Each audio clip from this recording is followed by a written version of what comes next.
저는 학창 시절 때부터 연애를 쉬어본 적이 없어요. 저의 첫 연애는 중학교 1학년 때 시작이 되었어요. 같은 반 남학생이 저에게 은근히 잘해주는 걸 느끼기는 했었는데, 그때까지는 연애라는 것도 누군가를 좋아할 때 나타나는 행동 같은 것도 잘 모르던 시기였기 때문에 그냥 친한 친구라고만 생각을 하고 있었는데, 저에게 갑자기 고백을 해온 거예요. 민지야, 나 너 좋아해. 우리 사귈래? 뭐? 갑자기 나를 좋아한다고? 어, 나는 그냥 너랑 친하다고만 생각하고 있었는데. 내가 너 좋아하니까 먼저 말도 걸고 다가가서 친해진 거지. 나 원래 여자애들이랑 친하게 지내는 거 싫어해. 알았어, 생각해볼게. 나는 아직 너를 좋아하는 건 아니라서. 고민해보고 꼭 얘기해줘. 저는 정확하게 일주일 정도 지켜보다가 그 고백을 받아줬어요.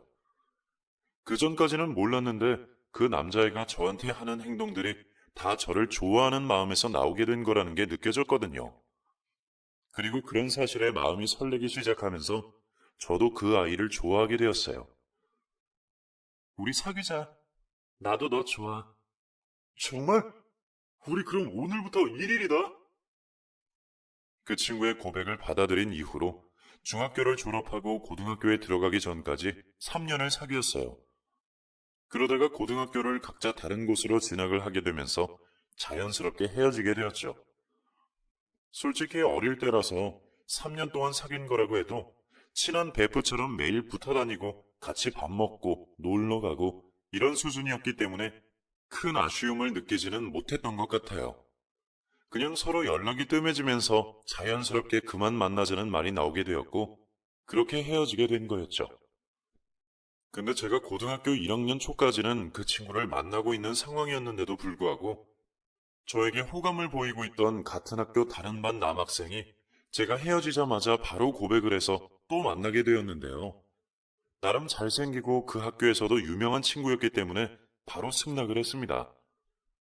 그때는 저도 연애라는 게 재미있는 거라는 걸 알게 된 때라 제가 그 친구를 잘 모르고 좋아하는 마음이 크지 않았는데도 그냥 만나게 되었어요. 하지만 그래도 저는 한 번 만나면 꽤 오래 만나는 스타일이라 그 친구와는 대학교에 들어가서 2학년이 되는 시기까지 만났습니다. 역시나 각자 다른 대학교로 입학을 했는데요. 대학교에 들어가 보니 이전에는 몰랐던 세계들이 제 눈앞에 펼쳐지더라고요. 제가 만나고 있는 친구보다 잘생기고 잘 나가는 사람들이 많이 있었어요. 사실 고등학생 때까지는 얼굴이 잘생기면 다 좋았는데 대학교에 와보니 공부 잘하고 똑똑한 사람이 더 멋있고 좋아 보이던 거 있죠. 물론 그렇다고 해서 제가 바람을 피운 건 아니었어요. 짧지 않은 시간 동안 만난 그간의 정도 있었고 저도 만나면서 그 친구를 꽤나 좋아했기 때문에 다른 사람들이 눈에 더 멋있어 보인다고 해서 마음이 더 가지는 않더라고요. 근데 그 친구는 아니었던 것 같아요. 서로 다른 대학을 갔는데도 불구하고 인연을 잘 만나왔는데 군대에 가서 바람이 났더라고요. 그 학교 동기가 저보다 면회를 더 많이 가면서 자연스럽게 그 둘이 바람이 난 것 같았습니다. 결국 그 길로 바로 헤어졌어요. 저는 바람핀 사람 2번 쳐다볼 만큼 멍청한 사람도 아니었고 저도 나중에 가면 갈수록 좋아하는 마음보다는 습관과도 비슷한 거의 정 때문에 만난 게 컸기 때문에 바람을 폈다는 사실을 안 순간 정이 확 떨어졌어요. 그래서 그 길로 제가 먼저 찾아가 헤어지자는 선언을 했습니다. 처음에는 저한테 미안하다면서 울면서 매달리더라고요. 하지만 가차없이 잘라냈어요. 더 솔직한 말로는 이런 경험이 처음이었기 때문에 좀 상처받은 것도 있었어요. 그래서 다시는 만나고 싶지 않아서 그 자리에서 헤어졌습니다.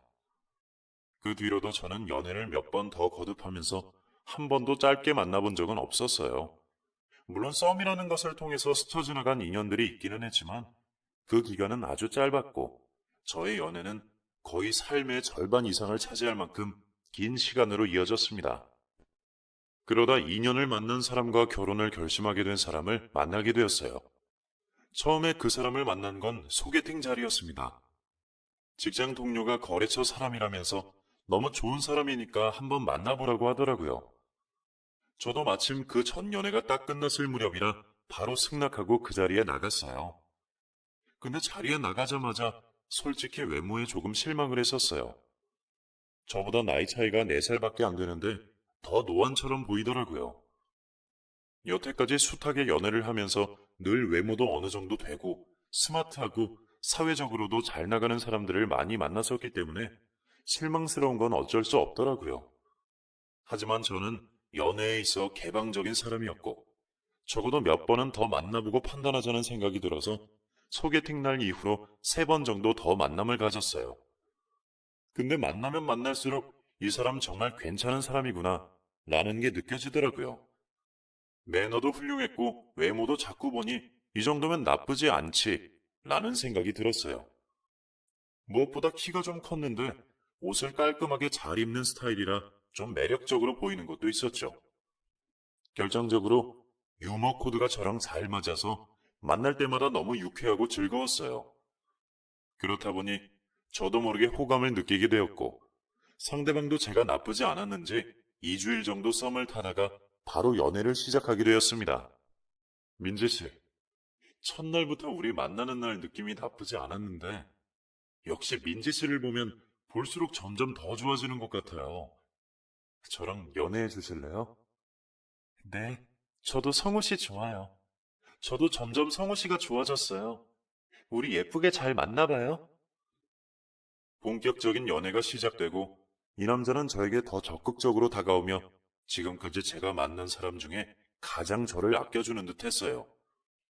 솔직히 남자가 본인이 만나고 있는 사람한테 돈을 얼마나 많이 쓰느냐에 따라 애정도를 볼 수 있다고 하잖아요. 이 남자는 지금까지 제가 만난 사람 중에서 저한테 쓰는 돈이 제일 많은 사람이었어요. 물론 제가 돈 보고 사람을 만나는 속물은 아니에요. 근데 아주 소소하게 머리끈부터 시작해서 가방, 액세서리 등 명품을 줄 때도 있었는데 그게 은근히 기분이 좋더라고요.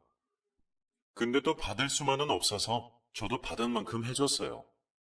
우리는 서로가 생활 수준이나 조건들, 여러 가지 여건들이 잘 맞아서 결혼까지 생각을 하게 되었습니다. 한 2년 정도를 연애를 했을까요? 지금까지 제가 만난 사람 중에서 제일 짧은 연애 기간을 가졌지만 결혼해도 되겠다는 확신이 있었어요. 이 남자는 여전히 저에게 좋은 매너를 유지하고 있었고 하루빨리 결혼하자고 재촉을 하고 있는 상황이었어요. 이때까지 저도 결혼 정년기가 된 상황이었고 더 늦어지면 노처녀가 될 수도 있을 것 같아서 결혼을 승낙하고 식을 올렸습니다. 근데 변함없이 저한테 잘해줄 거라고 생각했던 이 남자가 결혼하고 나서 태도가 좀 바뀌더라고요. 처음에는 회사 일이 바쁘고 피곤하다는 이유로 집에 들어오기만 하면 바로 씻고 혼자 잠을 자는 게 다반사였어요. 그러다 남자는 취미 생활이라는 게 필요하니까 본인의 개인 생활을 좀 존중해달라고 하면서 주말에는 무조건 나가서 하루 종일 축구를 하고 들어온다든지 등산을 한다든지 혼자만의 시간을 가지곤 했죠. 물론 저도 그런 거 다 이해하죠. 남자가 사회에서 받는 스트레스는 집안에서만 풀기는 힘들다고 하잖아요. 게다가 그 취미 생활이라는 게 이해 못할 것들도 아니었고 건전하게 운동하고 들어온다는데 말릴 이유도 없었어요. 하지만 제가 원하는 건 일주일 내내 집에 들어와도 저와의 대화는 딱 저녁 먹을 때뿐이고 그 이후로는 제가 말을 시켜도 힘들고 피곤하다는 이유로 늘 서재에만 들어가 있으니 저와의 시간을 좀 가져달라는 거였어요. 근데 원래 그런 성격이었던 건지 아니면 결혼하고 나서 내가 질린 건지 저랑 같이 있는 시간을 도통 가지려고 하지를 않았어요. 여보, 당신 나랑 결혼한 거 맞아요? 나 진짜 너무 외로워. 당신 취미생활 하는 것만큼이나 나한테 좀 신경을 써줘요. 내가 이 집 가정부도 아니고 집안일도 나 혼자 다 하고 저녁까지 다 차리고 치우는 것도 너무 힘들어. 나도 밖에서 일하는 사람인데 나만 이렇게 산다는 게 말이나 돼요? 하기 힘든 것은 냅둬 하라고 강요 안 할 테니까. 처음부터 힘들다고 말을 하면 되지 왜 이제 와서 화를 내는 거야? 뭐라고요? 당신이 언제 한번 나한테 신경이나 썼어요? 내가 말할 틈이나 줬냐고요? 왜 이렇게 사람이 변했어요? 결혼 전에 당신 모습이 진짜가 맞았는지 정말 의심스러워. 그것도 이것도 다 나야. 꼭 결혼을 했는데도 그렇게 신경 쓰면서 살아야겠어? 이제 평생 살 건데 서로 편하게 살면 좋잖아. 원래 연애할 때는 뜨겁게 하고 결혼해서는 편하게 사는 거지. 도대체 뭐 얼마나 호화스럽고 알콩달콩한 결혼 생활을 생각하는 거야? 사람 사는 거 다 똑같아. 하, 진짜 할 말이 없네요. 남들 다 이렇게 산다고? 웃기지 마요. 누가 이렇게 살아요? 차라리 우리 연애할 때가 훨씬 좋았고 훨씬 행복했어요. 이렇게 외롭지 않았었다고요. 뭐가 외로워? 집에 오면 사람이 있는데 주말 말고 내가 평일에 어디 나간 적이나 있어?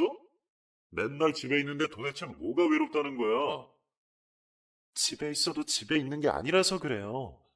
내가 무슨 말만 붙이려고 하면 피곤하다면서 말 시키지 말라고 하잖아요. 그냥 옆에 있는 걸로 됐지.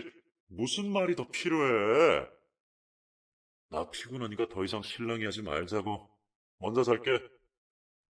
말이 안 통하는 남편은 그날도 어김없이 한 차례 싸우고 나서는 혼자 안방으로 들어가 버렸어요. 그나마 각방을 쓰지 않는 걸로 다행이라 여겨야 하는 거였을까요? 저는 하루하루 점점 더 외로워졌고 행복할 거라 생각했던 결혼은 너무나 후회스러울 정도로 힘들었습니다. 하지만 그렇다고 해서 이혼을 할 수는 없었어요. 한 번 가정을 만들었으면 끝까지 책임을 져야 한다는 생각이었기 때문에 그냥 이대로 적응하면서 살아야겠다는 생각뿐이었죠.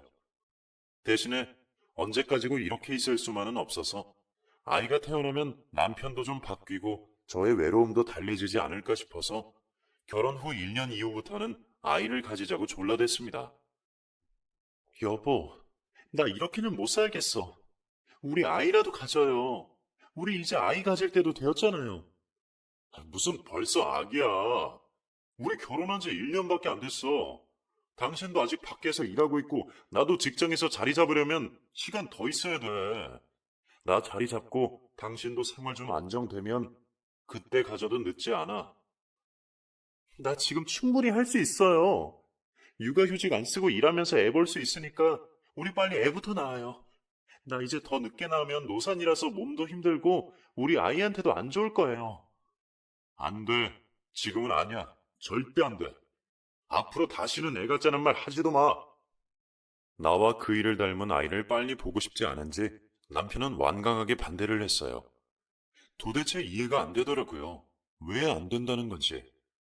물론 아기를 원하는 시기가 좀 다를 수는 있지만 내가 이렇게 부탁을 하는데도 완강한 태도를 보이는 남편을 이해할 수 없었어요. 하지만 혼자 노력한다고 해서 되는 게 아니었기 때문에 저도 조금 시간을 가지면서 기다리고자 했습니다. 근데 그 시간이 그렇게 오래 걸릴지 몰랐어요. 저는 혹시 몰라 거의 몇 개월에 한 번씩 아이 이야기를 꺼냈어요. 남편도 저도 사회에서 자리를 잡기에는 어차피 더 시간이 걸려야 하는데 그때까지 마냥 기다릴 수가 없는 상황이었기 때문이었죠. 그럼에도 불구하고 남편은 좀처럼 동의를 하지 않았습니다. 이제는 저에 대한 애정이 하나도 느껴지지 않을 만큼 무미건조한 결혼 생활을 이어가고 있었어요.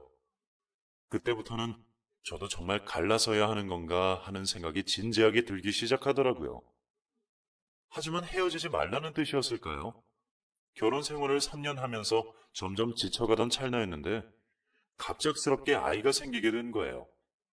솔직한 말로 남편과는 부부 생활까지는 문제없이 잘하고 있었기 때문에 그 이에 아이를 가진다는 게 이상한 일은 아니었어요. 저도 계획적으로 아이를 가진 건 아니었지만 자연스럽게 된 임신이 마냥 기뻤습니다. 임신한 줄 몰랐던 때는 내 건강에 문제가 생긴 건가 걱정이 될 정도로 피곤하고 무기력한 생활이 계속 이어지고 있었거든요. 몸속에 변화가 일어난 것도 모르고 저는 왜 자꾸 몸이 무겁고 힘들지라는 생각만 하고 있었죠. 그러다 매달 정확한 날짜에 시작하는 달거리를 하지 않아서 좀 이상하게 생각되어 바로 약국으로 달려가 임태기를 구입했어요. 떨리는 마음으로 혼자서 검사를 해봤는데 아주 선명하게 임신으로 나오던 거 있죠? 그 자리에서 바로 남편에게 가서 임신 사실을 알렸어요. 여보, 나 임신했어. 우리 아기 가졌다고. 당신도 나도 계획도 안 하고 있었는데 어떻게 된 건지 모르겠어. 나 진짜 너무 기뻐. 당신도 이제 별말하면 안 돼? 이건 순전히 아기가 우리한테 찾아와 준 거니까. 뭐야? 진짜 어떻게 된 거야? 당신이 임신을 했다는 게 무슨 말이야? 이쯤이면 남편도 어쩔 수 없이 좋아할 거라고 생각했던 건 모두 저의 착각이었습니다. 오히려 얼굴이 마구 울그락불그락해지면서 펄펄 날뛰기 시작했어요. 저는 여기에서부터 뭔가 잘못되고 있다는 것을 본능적으로 느꼈습니다. 당신이랑 내 아이가 뱃속에 생겼다고. 그게 이상한 일이야? 무슨 소리를 하는 거야? 나는 임신이 안 되는 사람인데. 당신이 임신을 했다는 건 말도 안 되는 소리야. 누구야 대체 애 아빠가? 당장 말해. 뭐, 뭐라고? 당신이 왜 임신이 안 돼? 한 번도 그런 말 한 적 없었잖아. 그리고 내가 누굴 만나? 당신도 알잖아. 나 집안이면 회사 말고는 나가지를 않는데 내가 누굴 만나겠어? 당신이 하도 졸라대서 몇 년 전에 정관 수술했다고. 도대체 왜 그렇게 애한테 집착을 하는지 모르겠는데 나는 그렇게 싫다고 하는데도 보채는 게 싫어서 아예 자연 임신이 안 되게 해버렸다고. 근데 뭐? 임신이 돼? 그게 지금 말이 된다고 생각하는 거야? 남편의 말을 듣고 저는 너무 충격을 받고 어이가 없었습니다. 아니, 정관수술이라뇨. 그것도 저한테 말도 한마디 하지 않고 동의도 구하지 않았으면서 혼자 가서 모든 걸 다 처리해버린 남편에게 저는 너무나도 화가 났어요. 그리고는 저를 의심하는 부분에서는 분노가 일었어요. 그동안 내가 본인 때문에 얼마나 힘들었는지는 하나도 생각하지 않았다는 거잖아요. 하지만 이미 아이가 생긴 마당에 물을 수도 없고 결백한 저는 이대로 물러날 수도 없어서 남편에게 말했습니다. 정말 화가 나지만 당신 혼자 정관수술했다고 쳐. 근데 몇 년 전 일이라며. 그리고 수술했어도 아이 생기는 경우 있대. 그게 완벽하게 다 피임이 되는 건 아니라고 하니까 더 이상 나 의심하지 마. 여기에서 나 더 의심하면 진짜 알아서 해. 애까지 생긴 마당에 나 못할 거 없어. 우리 애 지키기 위해서 나 뭐라도 할 거야. 제 말에 완전히 쫄았는지 남편은 아무 말도 하지 못했어요. 그리고 스스로도 분한지 그 자리에서 자리를 박차고 나가더라고요. 이때부터 저의 서러운 임산부의 생활이 시작되었습니다.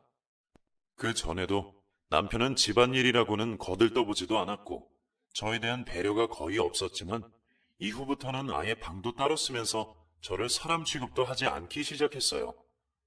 그에게 있어서 저는 투명인간이었습니다. 배가 불러오는데도 아이가 조금도 궁금하지 않은 듯 했어요.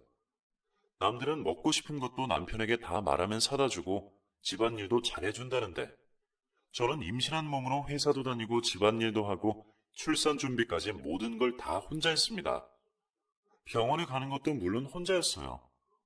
남편에게는 감히 같이 가자고 말도 꺼내지 못했죠. 종종 엄마가 같이 가주시기는 했지만 엄마에게는 저의 불행한 결혼 생활을 말하는 것도 너무 죄송하고 창피해서 늘 남편은 바빠서 같이 못 온다고만 이야기를 했었어요. 그 와중에 고맙게도 아이는 제 뱃속에서 잘 자라주었습니다. 제가 정신적인 스트레스를 너무 많이 받아서 임신 초기에 살짝 고비가 오기도 했었지만 다행히 아이는 잘 견뎌주었고 건강하게 잘 태어나 주었어요. 아이를 낳을 때는 꽤나 고생을 많이 했습니다. 첫 아이라서 그런지 가 진통부터 시작해서 거의 24시간을 꼬박 아팠어요. 집에 혼자 있는데 배가 아프기 시작해서 혼자서 119를 불러 병원으로 갔습니다. 그리고 엄마만 불러서 옆에서 도와달라고 하고는 모든 것을 다 혼자 견디고 해결했어요.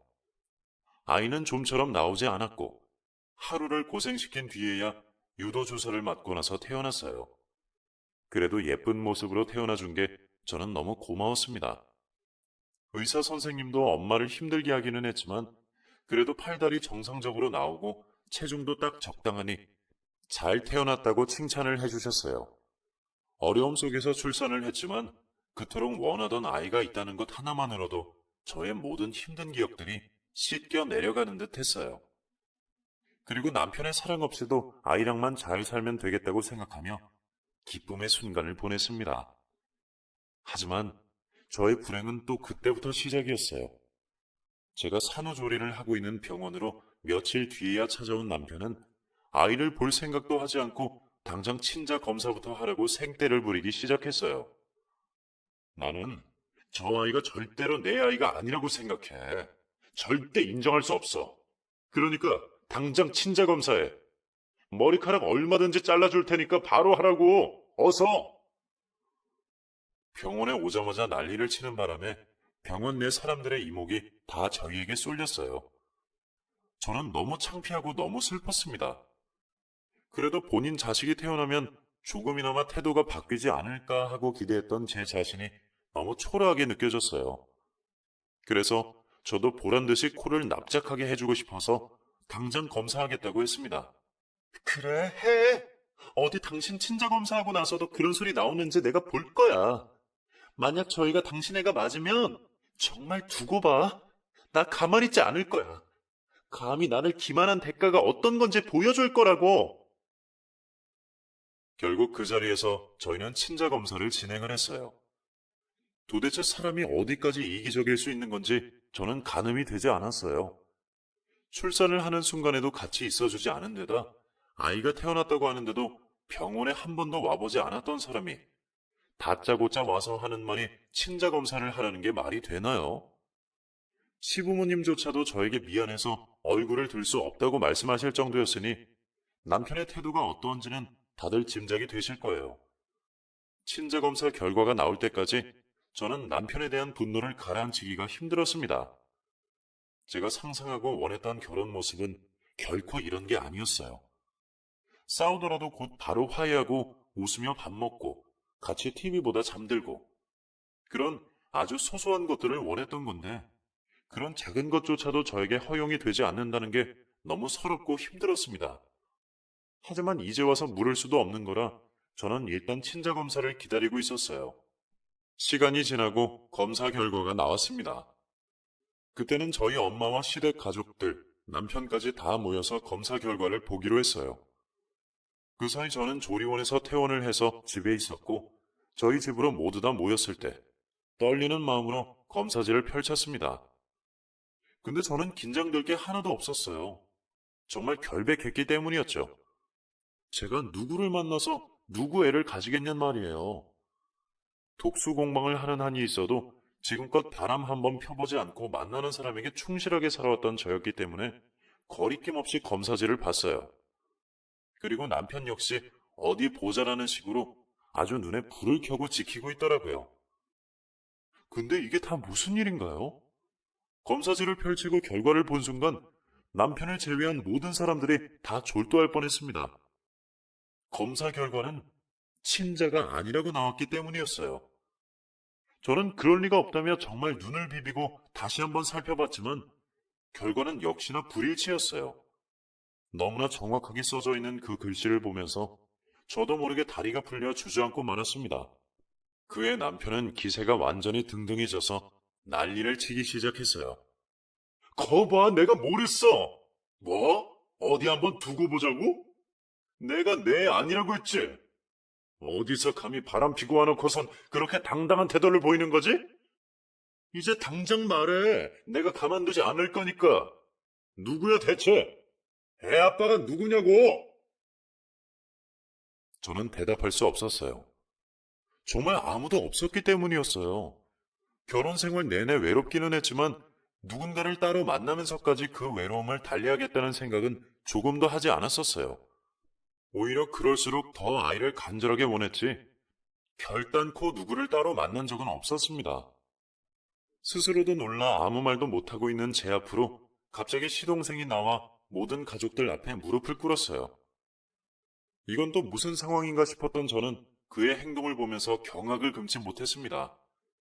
그것은 비단 저뿐만 아니라 그 자리에 함께 있던 남편까지도 입을 벌리고 다물지 못하는 상황이 벌어지고 말았어요. 미안해, 형. 죄송합니다. 어머니, 아버지, 그리고 사돈 어른. 이 아이, 제 아이 같아요. 아니, 제 아이가 확실합니다. 뭐라고? 그 소리를 들은 시아버님은 뒷목을 잡고 쓰러지기까지 하셨어요. 너무 놀라 얼른 다가갔지만 바로 정신을 차리시고는 가차없이 시동생의 뺨을 때리셨습니다. 너 뭐하는 놈이야? 뭐?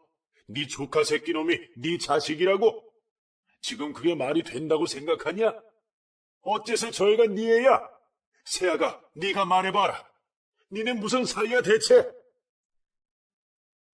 저도 차도 이해할 수 없는 상황에서 번뜩 지나가는 상황이 하나 있었습니다.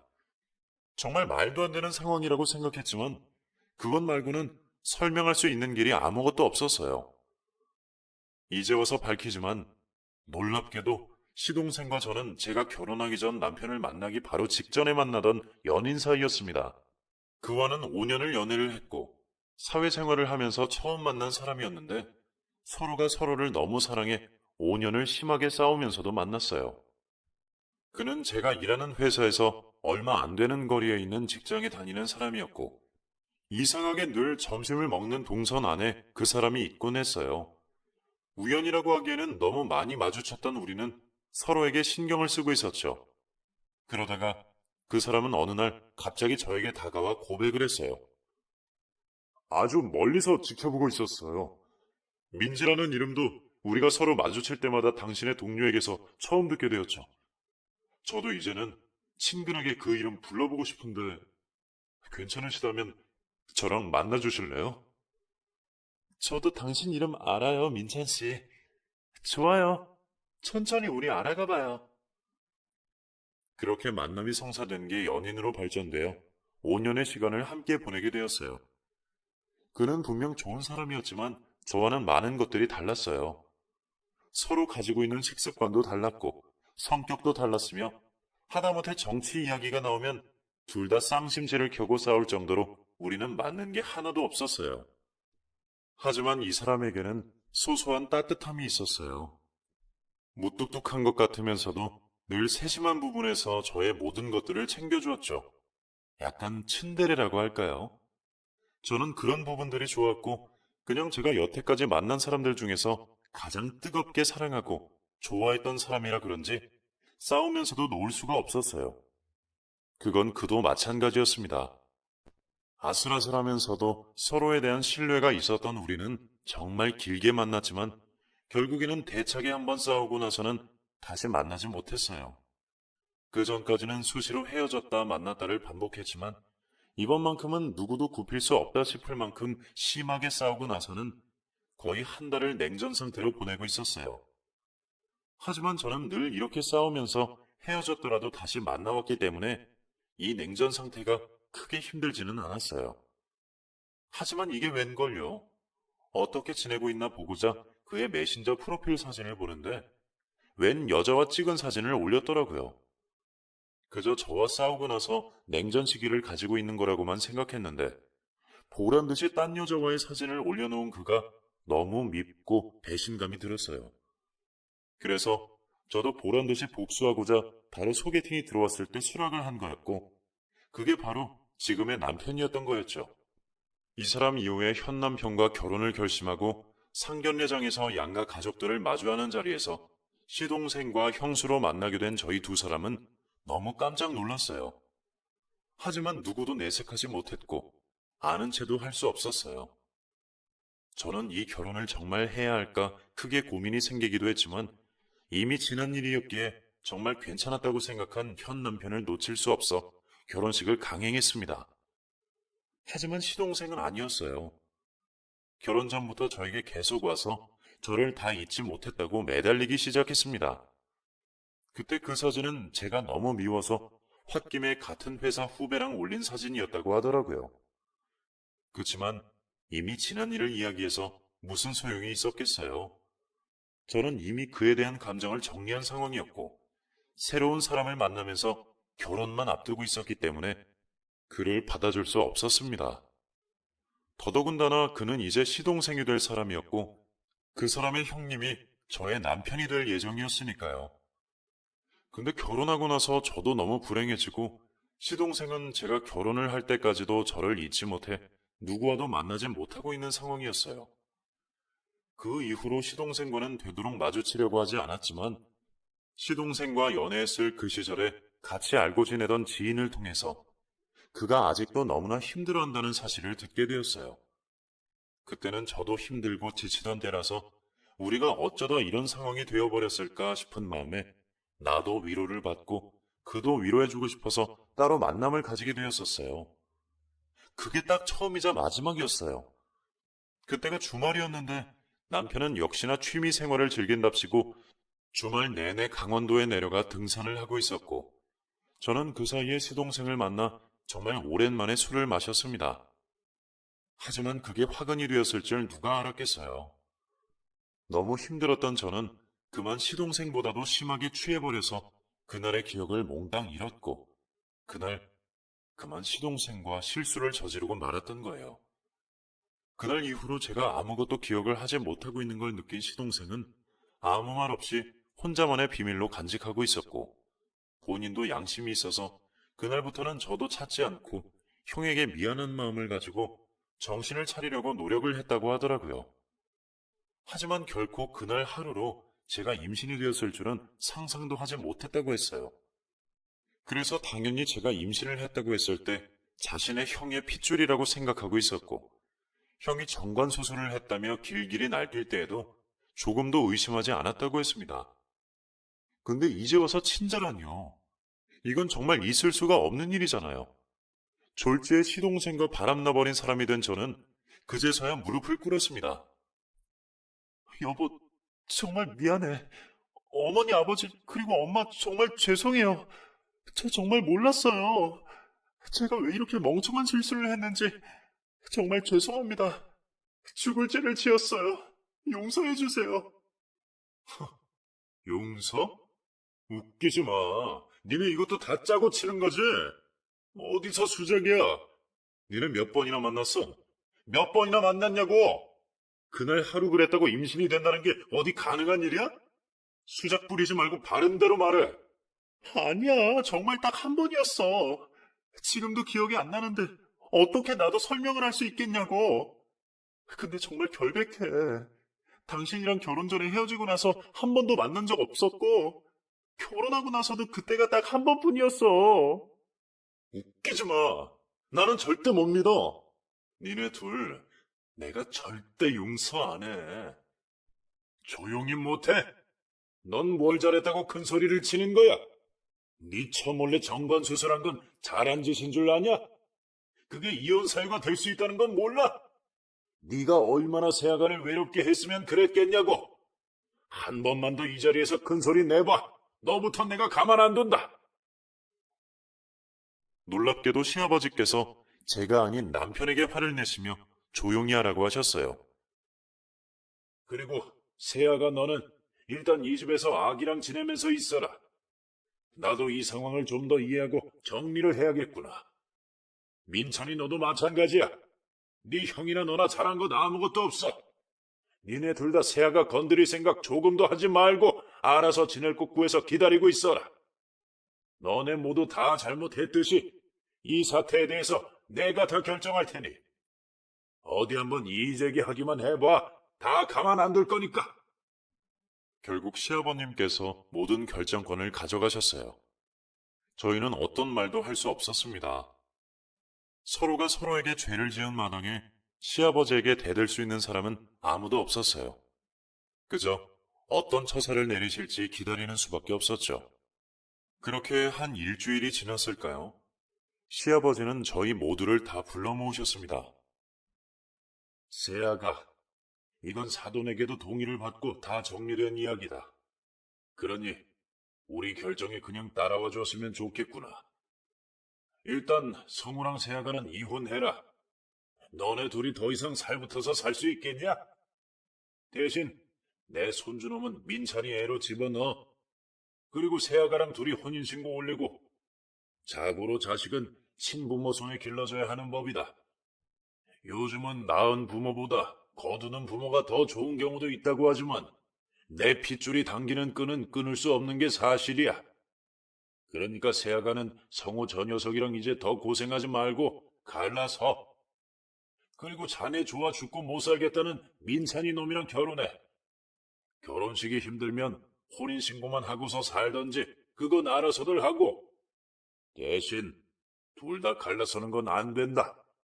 내 손주놈 호적은 무조건 민찬이 저 녀석 밑으로 들어가야 돼. 전혀 상상하지도 못했던 시아버지의 말씀에 저희 셋 다 아무 말도 하지 못했어요. 솔직한 심정으로 저는 시아버지의 처사가 마음에 들었습니다.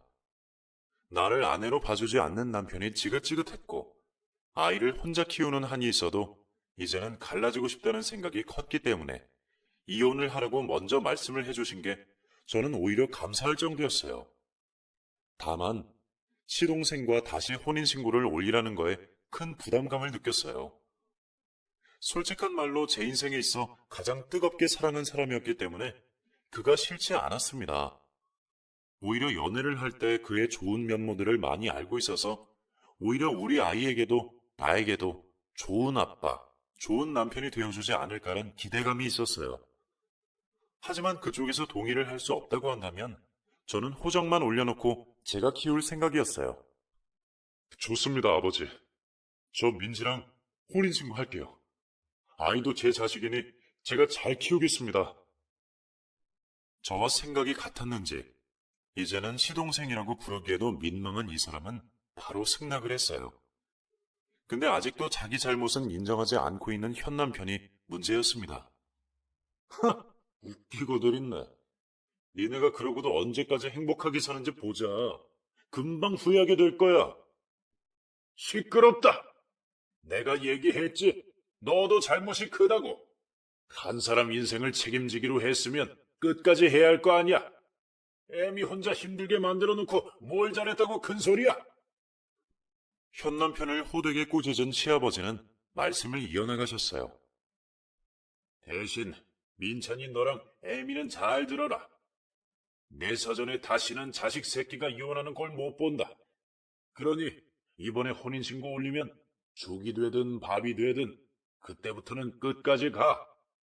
자식 놓고서도 이혼한 애 만회하면 그때 너희 둘 다 내가 가만히 두지 않을 거야. 네, 아버님. 저희 잘 살겠습니다. 그날 이후로 이혼과 새로운 혼인신고는 일사천리로 진행이 되었습니다. 시동생이었다가 이제는 저의 진짜 남편이 된 이 사람은 연애를 할 때보다 저에게 더 잘했어요. 당신이 없는 동안 당신이 나한테 얼마나 중요하고 필요한 사람인지 뼈저리게 느꼈어. 나 다시는 당신 놓치는 미련한 짓 안 할 거니까 그렇게 알아. 내가 평생 행복하게 해줄 거야. 웃겨 진짜. 근데 나도야. 나도 당신 그렇게 놓치고 홧김에한 결혼이 이렇게 큰 참사를 일으키게 될 줄 몰랐어. 나도 미안해. 나도 이제 정말 당신한테 잘할게. 우리 아이도 진짜 잘 키워보자, 여보. 당연하지. 하룻밤 실수였고 형한테도 부모님께도 너무 미안하고 죄송한데 난 당신을 다시 얻을 수 있어서 기쁘다. 근데 다시는 나도 당신도 같은 실수하면 안 돼. 이제는 무조건 서로만 보는 거야. 어디 가서 눈길이라도 딴 데 줘봐. 아주 나 살고 당신 죽는 거야. 이제 당신한테는 떡두꺼비 같은 자식도 있다고. 내가 어딜 보겠어. 이렇게 예쁜 마누라 있고 눈에 넣어도 안 아플 자식이 있는데 절대 안 보지. 알았어. 어디 두고 보겠어. 나도 정신 똑바로 차리고 우리 가족만 생각할게. 나 사실 그동안 당신 형한테서 받은 상처가 너무 커. 근데 이거 다 지나간 일이라서 나 잊으려고. 앞으로는 우리 서로 가족을 우선으로 생각하고 충실하게, 진지하게 살아보자.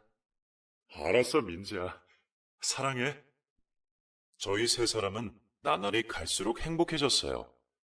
주변에서도 결혼하고 나서 얼굴이 까칠해서 보기 안쓰러웠는데 요즘은 결혼 생활이 다시 좋아졌냐며 얼굴 보기 좋다고 하는 소리를 많이 듣게 되었어요. 밖에 나가서 불행한 결혼 생활한다는 티를 내고 싶지 않아 나름 관리를 잘한다고 생각을 했었는데 그게 아니었었나 봐요. 꽤 많은 분들이 그런 말을 하니까 나중에는 민망해지더라고요. 그래도 그 역경을 보내면서 집안일을 같이 하는 남편과 육아도 힘껏 함께하는 남편을 보면서 사람 인생이 어떻게 한순간에 바뀔지 모르는 거구나 라는 생각을 많이 하게 되었습니다. 이게 바로 내가 원했던 결혼 생활이었는데 라고 생각하며 하루하루를 감사하게 여기며 살고 있어요. 그 전에 저를 너무 힘들게 하고 저도 그만 상처를 줘버린 같이 살던 전 남편이자 지금의 남편이 형이란 사람은 우리 둘 모습이 꼴보기도 싫다며 외국을 가버렸어요. 근데 한편으론 미안하면서도 또 다른 한편으로는 속이 다 시원하더라고요. 저도 미운 감정보다는 그 얼굴을 또 보는 게 민망하기도 하고 지난 일들이 자꾸 생각나 힘들었는데 차라리 잘 되었다 싶었어요. 거기에서는 제발 정신 차리고 좋은 사람 만나서 행복하게 지내기를 바라고 있어요. 들리는 소식으로는 개인 생활 존중을 잘해주는 외국 여자를 만나 나름 잘 살고 있는 것 같긴 하더라고요.